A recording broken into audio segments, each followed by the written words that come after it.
Greetings and welcome to another episode of I Survived Youth Group in the 90s.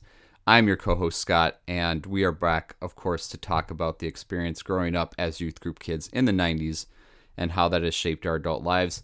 We talk to old friends about their faith journeys spanning from the 90s to today and discuss current cultural topics through the lens of someone who grew up during that era.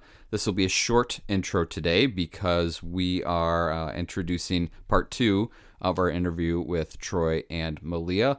If you have not listened to part 1, please do so. They just kind of flow into each other. Part 2 here is more about their experience as leaders, young adults, meeting as young adults in the Five Oaks setting and how the youth group influenced that. So we hope you enjoy this listen. Again, if you haven't listened to part 1, please go back and do so. It'll make a lot more sense for part 2. So once again, thanks for listening, and we hope you enjoy.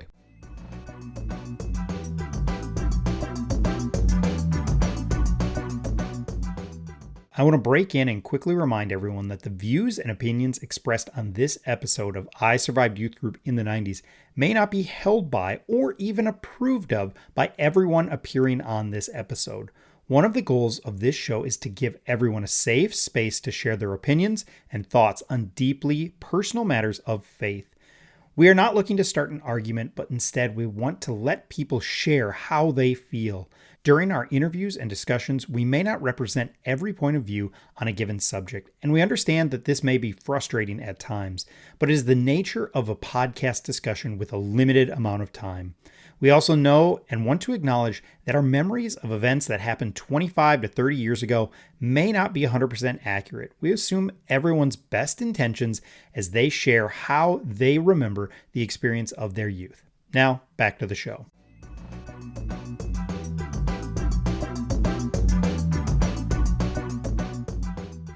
Troy, you alluded to it already, but I will ask the question. Just what would your certain Western Wisconsin 18-year-old self tell your 45-ish whatever self now, and vice versa? Well, this isn't the swearing podcast, so I would just say, you don't know Jack. Caleb can bleep stuff. Go for it. Yeah, I'm getting good at the bleeps, so Yeah. you say what you want. Yeah, go ahead. Well, I wouldn't, because then my 18-year-old self would just immediately dismiss anything that I had to say.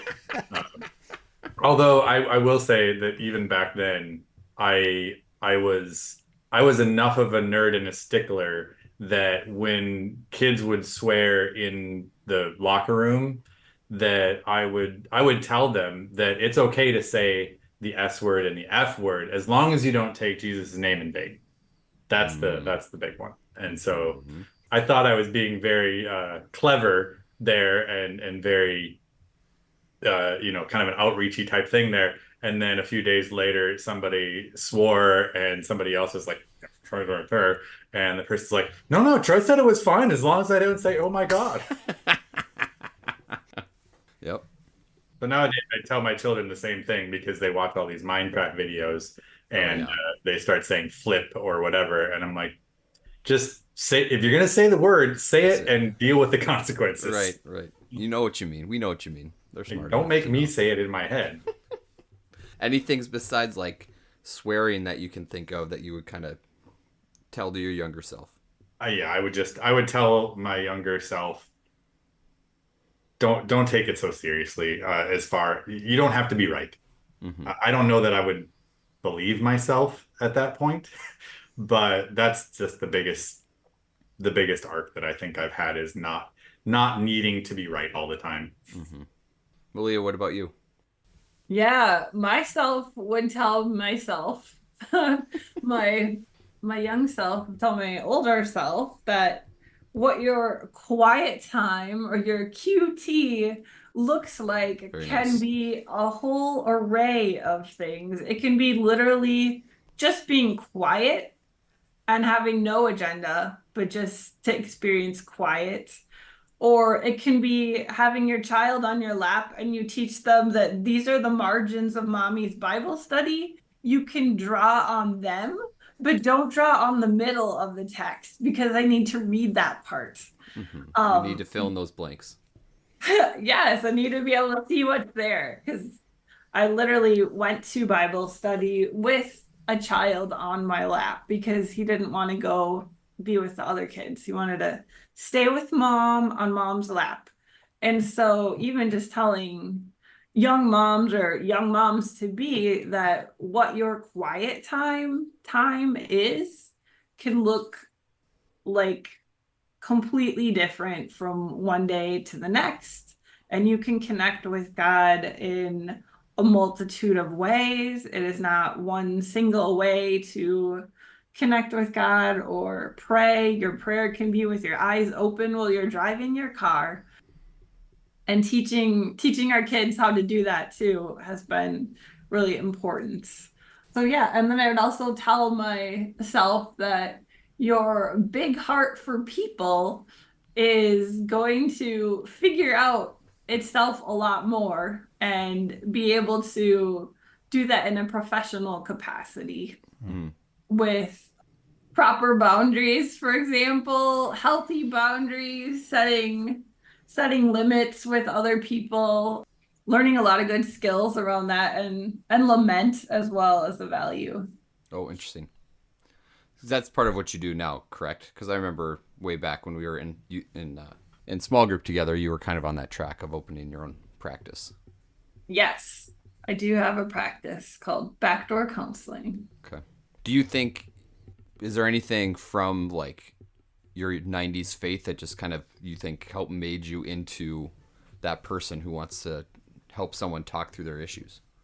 I think seeing the potential and the possibility and hope, as well as being able to imagine hope for people who feel like their hope is dwindled, has been really helpful. And I even think of, this isn't high school, but it was around like sixth grade or so. There was a child, I think his name was Jason or Brandon or something, but he was in a class where the teacher seemed a little bit overwhelmed by his behaviors. And I had this passion to support him or help him. And so I would finish my schoolwork and then I'd ask, can I go help out at the teacher's classroom because my work is done? And they would say yes. And I would go help out with, I want to say it was a second grade classroom, and then give this kid that one-on-one focused attention and support at a pace that was a good fit for that child instead of the pace of the teacher. That's cool. That's cool. Again, going back to our small group time, like I know you were trying to start that up, and I'm glad to see it's still going, because I do distinctly remember talking with Kate about it too. I'm like, yeah, like she was really made to do that. Like you found your niche, right? Like I wouldn't say that I was necessarily made for my job per se. I've just kind of made it work. But like I do think like you were uniquely made to do something like this. So good on you for making it happen. Thanks. So to kind of close out our conversation about the 90s stuff, like just overall, how did your 90s youth group experience contribute to the person that you are today? Well, for me, it was, I've told our former youth group, well, she's still at the church. She and her husband still volunteer there. And ironically, it was a woman who was the main youth group leader in our youth group. Nice. I would say she and her husband and my grandparents were the two single biggest influences on my faith and spirituality, and the reason that I'm still a Christian, really, at this point. Not to say anything against anybody that I've known throughout the years or my time at Five Oaks or any of you, but I think that bedrock that I gained from growing up in that youth group in the 90s with those youth leaders in particular, and the group that surrounded them, as well as my grandparents, gave me the depth of faith that allowed me to use the buzzword deconstruct and reconstruct to who I am today. Mm-hmm. That's a cool answer, I think, because I feel the same way, Troy. And I think that maybe they probably wouldn't have guessed that that's what their time and relationship building with you how it would have worked in your favor. That wasn't how they drew it up per se. Meleah, what about you? I need to hear the question again. Sure. How do you think 90s youth group contributes to the person you are today? I think about some of the fun parts of it, and so not even so much the overtly spiritual parts, but just goofing off and having fun, kind of like Jackie's podcast episode where she talked about having fun and silly games like four on a couch, or what was that game? Like three on a couch, like what was it called, Troy? I don't know. That's what it was called. You're trying to put fewer people, you're trying to get yourself on the couch, and it's like musical chairs, but it's not, and there's just goofing off and roughhousing and pushing, and it's just a really silly game. But I do remember that was like one of the silly highlights of things that stand out. It's just goofing off and having fun and being together and community. If 90s youth group did anything well, it was for the most part community, you know. And going back to that size question, I've said it before, but we tried a huge church a couple of times, very close to us, and my son just didn't connect, you know, because it was too big to do community. And I think there was a time in there in the mid to late 90s where like youth groups were the right size to make that community and those relationships work. Let's go on to then how you came to the Five Oaks youth group. Obviously not as youths, but what's your story getting involved there? Like, how did we talked about you meeting at my house, which clearly I forgot about, but like, how did you end up at Five Oaks itself? Well, this is where you said that the title of the episode should be. Yeah, this is my title for you. Not that you don't have one picked out and you can totally use yours, but it is, I met my spouse at youth group. As volunteers, but as adults. You know what? Like, that's the clickbait. I met my spouse at youth group. Here's what they're gonna think. They're gonna think you two met in like 6th grade. As like babies. Like, yeah, exactly. And we're like, oh, friends. And then in high school, you know, all that kind of stuff. That's good. I like this. There are couples that came out of that youth group that got married. Absolutely. That's true. That's true. So you came as volunteers. How did that happen? Well, my parents were church shopping, having moved to Cottage Grove in Woodbury. Mm-hmm. And we lived in Cottage Grove for a couple of years, and then we moved to Woodbury. And my parents were looking for a good fit because Bloomington had grown too far away to travel down all those highways to get to church in Bloomington. Mm-hmm. And so I remember my mom saying, like, Mom or Meleah, we're trying out this church and you can come visit when you're home from college. And so I would come visit on college weekends when I would come home and stay for just a little bit over the weekend. And I met Pastor John. He was very friendly, and I asked him, I'm like, well, what sort of college ministry do you have for college students? And he started to tell me a little bit, and then he's like, Bill. And so the first college age person I met at Five Oaks was Bill, and he was very, very outgoing, very friendly. It was very Bill. He was very Bill, just welcoming and just like warm-hearted, just sincere. And then I was working at Bethel where Pastor John was working on his master's in organizational leadership, I believe is what it was called. And so he said, well, do you want to meet and we'll just meet and I'll be here because I'm going to my classes tonight and you attend Bethel. And so I kind of grilled him a little bit, like, well, how many people are in this college age ministry? And then I was naming like a couple different names. Like, I know Bill's in it. And like, who else? How many other people? Because it didn't sound very large to me. And I visited some very large college age ministries at that time. Mm-hmm. And then one of the names I said, I'm like, well, what about Troy? And he said something like, well, Troy is not in college or something like that. And I was like, oh, okay. because Off the list. That's as, right. as a Christian Ineligible. woman, you are supposed to have the list of the ideal traits for your future mates well memorized and written out, and ask other women. This is like a part of the Christian culture, and you need to be praying for this future spouse and all that. So I had this list, and then I would compare things about Troy to the list and be like, nope, crossed off.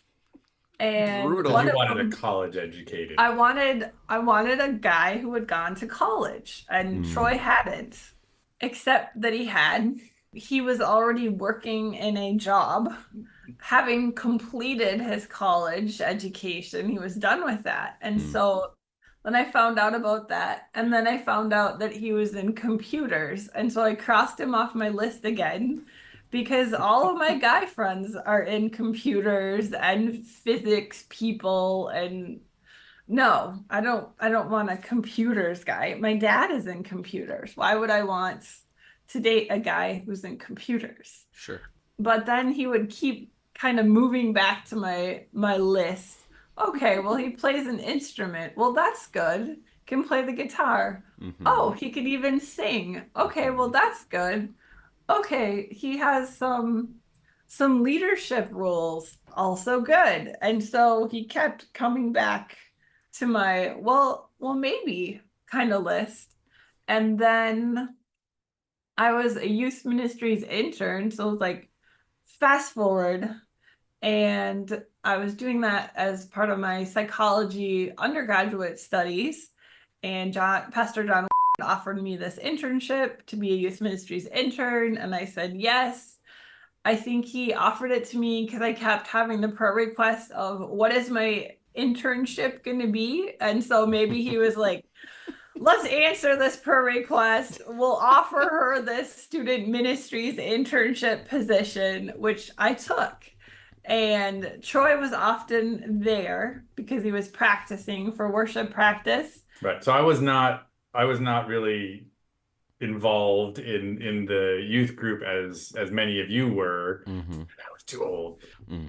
You played But- volleyball with the kids, but though, I- and you had a lot of respect. They respected you a lot. Well, and I think that was because I wasn't I was different in the sense that I was not a counselor or a youth leader or a what do you call them, the discipleship leaders or whatever, D group. the D group leader. I was there in the capacity of the worship leader, in the sense that when I came to Five Oaks originally, fresh out of college, I was recommended there by somebody that I worked with, and I think it was the second weekend I was there.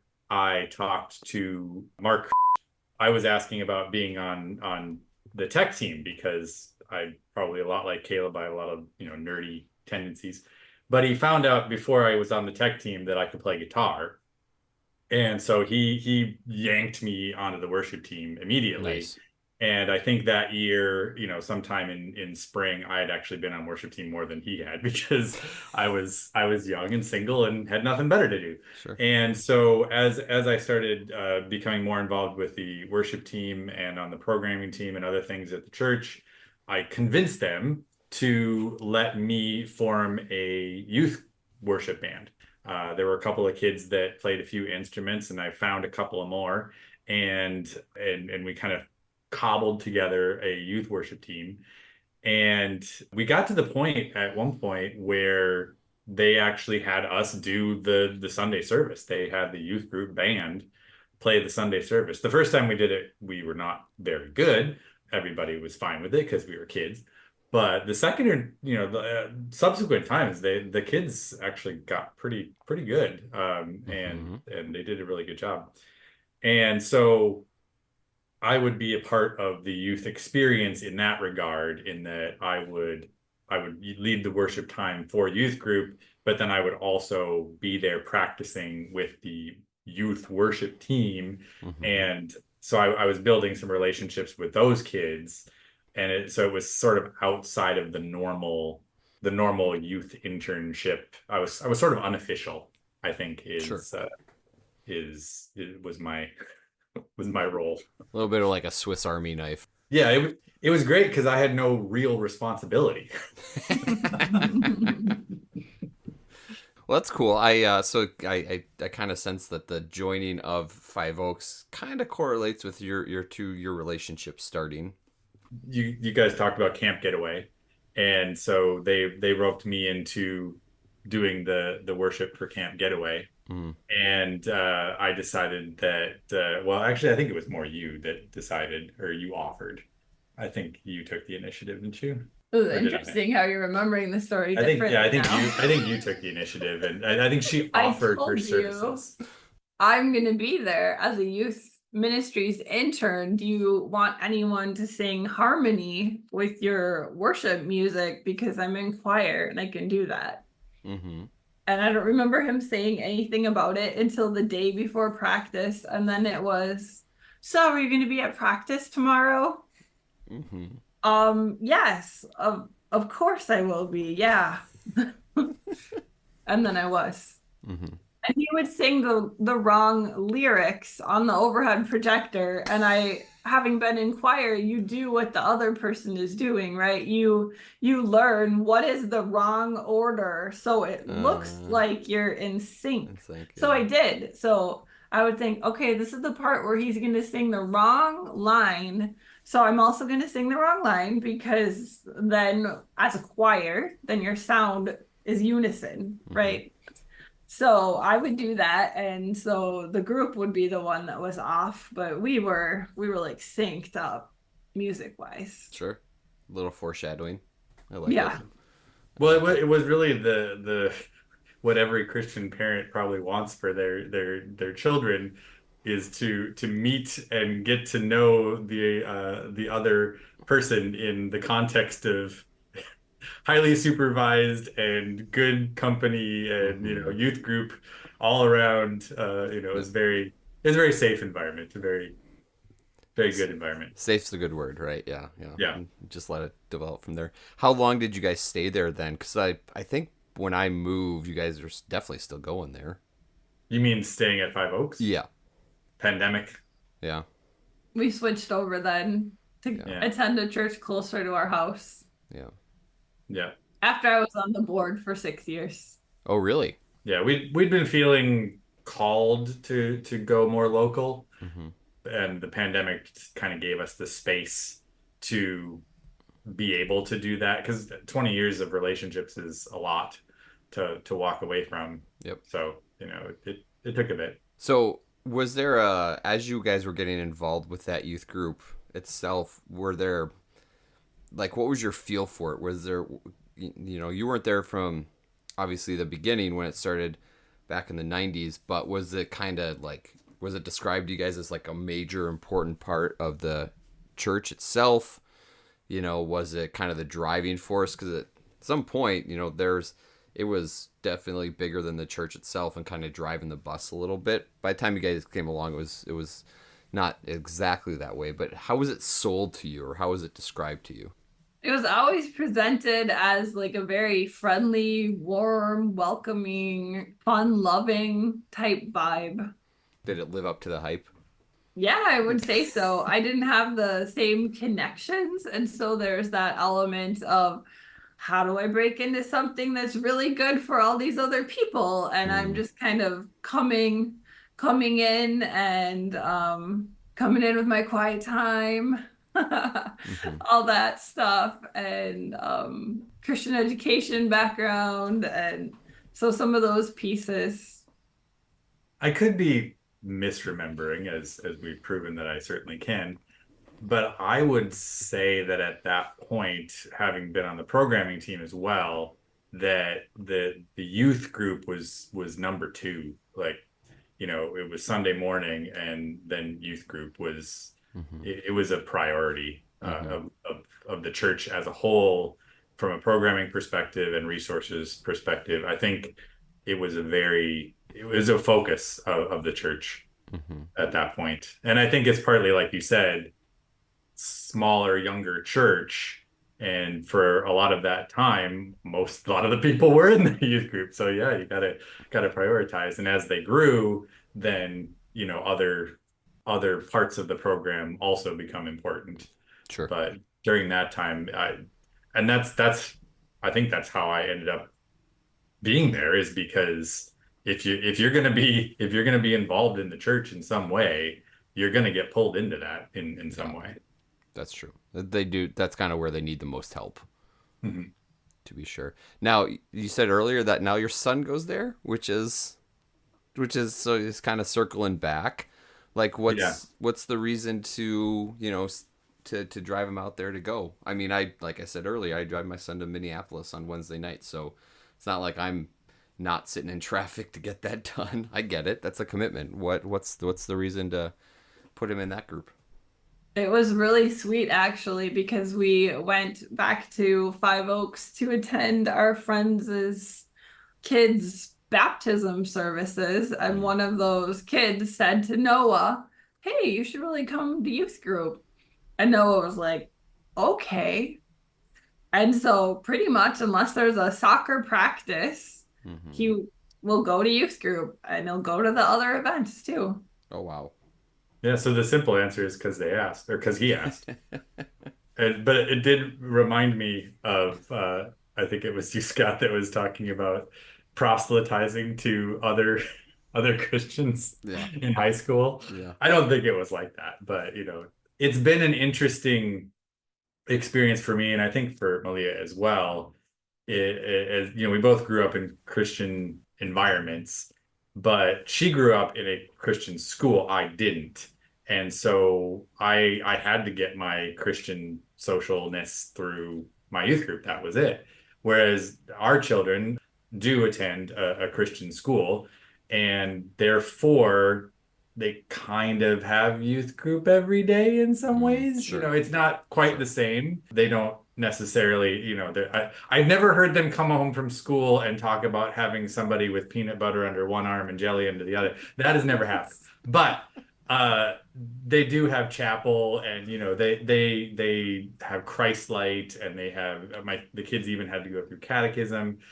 Oh. So they get a lot of that in their school, and their friend groups from school then are also kids of similar faith and background, and that sort of thing. So from that perspective, at least from my point of view, for them, youth group isn't as necessary. It's not as it's not as essential. Mm-hmm. I needed it. That was my lifeblood. That was the only connection that I had to my faith, whereas they kind of get that every day.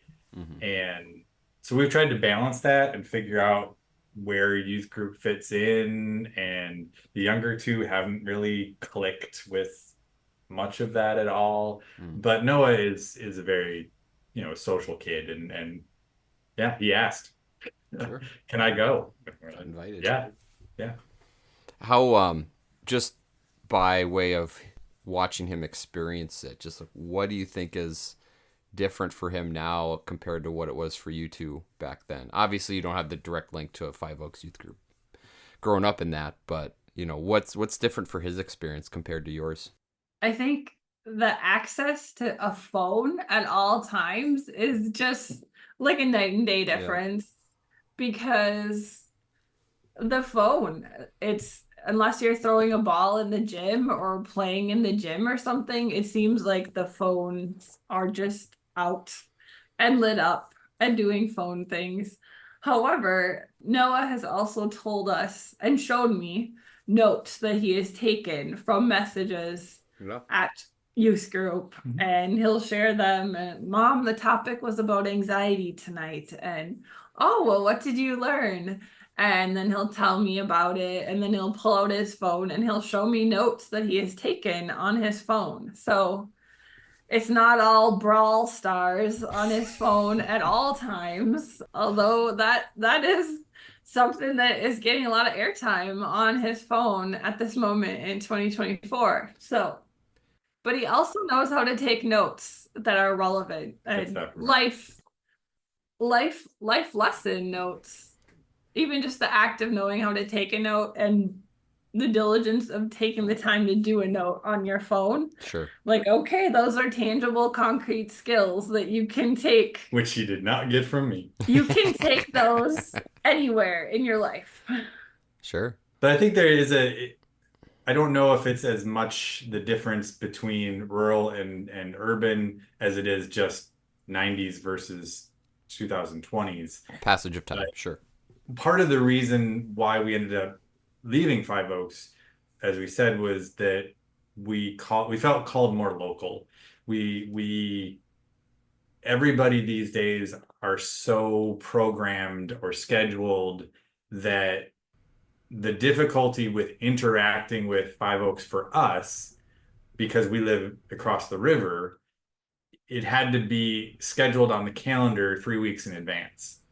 And we were never going to really run into somebody from church at the local grocery store or at the park near our house, or going to a soccer game or whatever. We just lived in two different geographies. Mm-hmm. And so that's why we felt more called to our neighborhood and called to the people around us.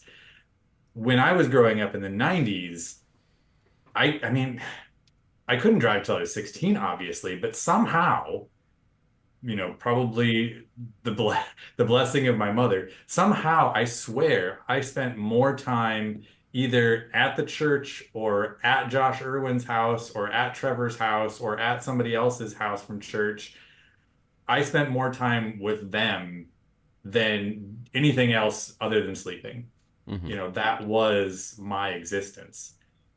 And I just don't know how that translates today. I don't know how it can, Mm-hmm. or if anybody's figured it out, or it's just a very different experience, I think. Yeah, a few of the people we've talked to, like, you mentioned Jackie earlier, and Bill and Mike too, you'll find in that episode, like, they stayed and never left, which is cool, and now their kids, it's the next generation going through. But and they do live in the community, and even that is a different part of it. Troy, similar experience I had with Caleb, Bill, and Mike and I, we said before, we hung out all the time. That's all we did, was hang out together.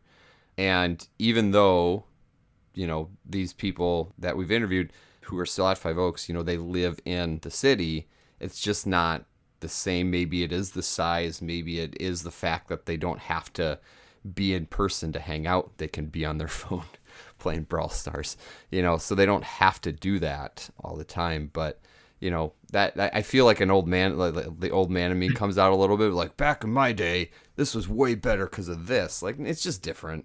It doesn't make it less meaningful. It's just different. It is different, but I think it gives us a challenge as parents where what we grew up with isn't necessarily translatable. We have to make this up. We have to figure it out. We can't just try to give our kids the same experience that we had and then hope that they, grow up the same way. It's a whole new world. It really is. It really is. Well, last question I have is the question that you've heard on other episodes, so maybe you've had an idea to think about this, but in general, like, what is the craziest, either in your experience or your kids or when you were volunteering, what is the craziest, grossest, most borderline, we shouldn't do that anymore thing that you saw happen in the youth group setting? As a youth ministries intern with freshly washed hair at Camp Getaway on Saturday morning, I was volunteered to participate in the egg game. Oh. And youth got to crack eggs on my freshly showered hair at camp. It had been showered for it wasn't even dry. Hair was wet. And eggs were cracked on my head and they were raw. Mm-hmm. And so egg was all over my hair, all over my face, and we just had breakfast, and That was good for your hair. I just thought, oh wow, this is This is something. This is something. The And life I of was an very intern. clear that if I was going to be singing and holding a guitar, that I could not be full of slime or egg or anything. I mean, Of I course. gotta. This is my instrument. I have to Yes. keep. So I was off limits. Yes. You can sacrifice your hair, but not your instrument. I could sacrifice my harmony person, but Yeah. I Take didn't have to her. do those games. So singing the wrong lyrics in the right order with egg dripping down my face was part of that camp getaway experience that time. Yeah. I remember that, yeah. There's just so much of like, let's try and embarrass somebody in good nature and make it zany just so the kids could go back and be like, did you know what happened? Tell their parents these crazy stories and stuff. And Which I've never. That's a lot of people love that about the youth group, and that was my least favorite part about youth group was the stupid games, like the messy games. I just don't like. You don't like to get dirty. Don't like. We're trying to get. We have our oldest two kids are going to the youth camp that is through their school. okay. And they love it, and we're trying to convince the youngest that he should try it, and he might like it. And I have very, very fond memories of youth camp. I don't know if you guys ever did youth camp, other than like for a week long, or if it was just a weekend camp getaway. But we would have a week long camp, and I loved them. They were awesome. A week without your parents, it was great. But we had our youth camp at Camp Shatek, and that lake had an algae bloom problem. And so Jeez. literally people would dive off the dock and pierce the water, and you would see this small little blue hole in the green where they went through, and then when people got out they were just covered in green. Oh. And I hated it so much I volunteered for KP duty for the entire week so that I would not have to go swimming. Yeah, that safety issue, safety meant a different thing back then. Yeah. A little bit different. You'll just shower off, you're fine. Yeah, no big deal. Meleah, you too. You just go, rinse your hair off. You'll be fine. No big deal. You did it for the kids, so good for you. Just go take another shower That's right, at camp. during your busy camp schedule That's where you right. don't have free time until like between 2 and 4. That's right. We then went back to Camp Getaway afterwards, though, later in life, as I did board games and you did crafts, right? Arts and crafts. Yeah, I ran the art section during free time on a Saturday afternoon, and Troy led board games. Which was also really good gigs because we weren't needed for those weird games anymore. There you go. And because we had kids too, and so I think we had one of them with us and shipped the others off to grandma, but we didn't have to get volunteered for the icky games. We just got to make things out of paper and play board games with people. Paint stuff. It's great. Right up your alley. Yeah. I know board games are right up your alley, Troy, so I bet you were great at it. So we'll say I really enjoyed catching up with you guys. We're pushing, late night here, and I don't want to keep you up too much longer, but thank you very much for sharing your stories and connecting with us. It's been a lot of fun just to see you again and talk with you and relive some of these memories. So thanks for being on. We really, really appreciate it. I look forward to seeing how Caleb can edit this down to under an hour. I'm already planning other things. I think this is a dual episode. Yeah, probably Double episode. Part 1, part 2.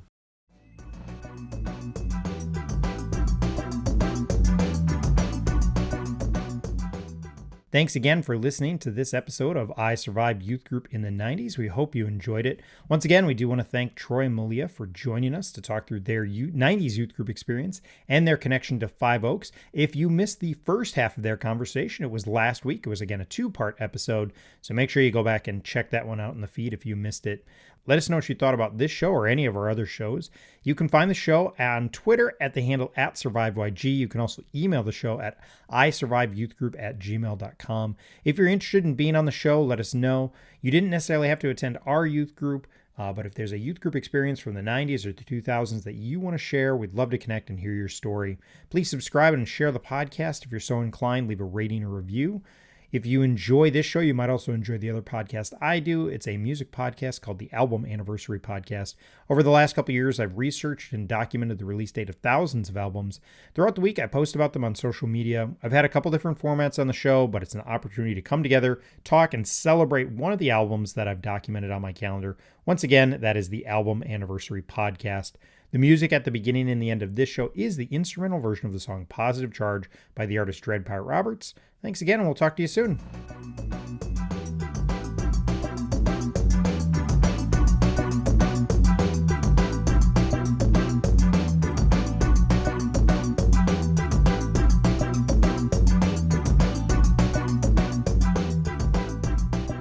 I'm going to ask just one more question, just kind of out in the 90s, and then, if you guys have the time. If you don't, we can figure it out later. We have the time. Okay. Right. I don't know. This is when we're usually starting to watch Call the Midwife. Yeah, we usually watch Call the Midwife. Oh, sorry. Chocolate around now. Any other, you can cut this question out, Caleb, but any other... No, I can't. I will not cut this out. Okay, go ahead.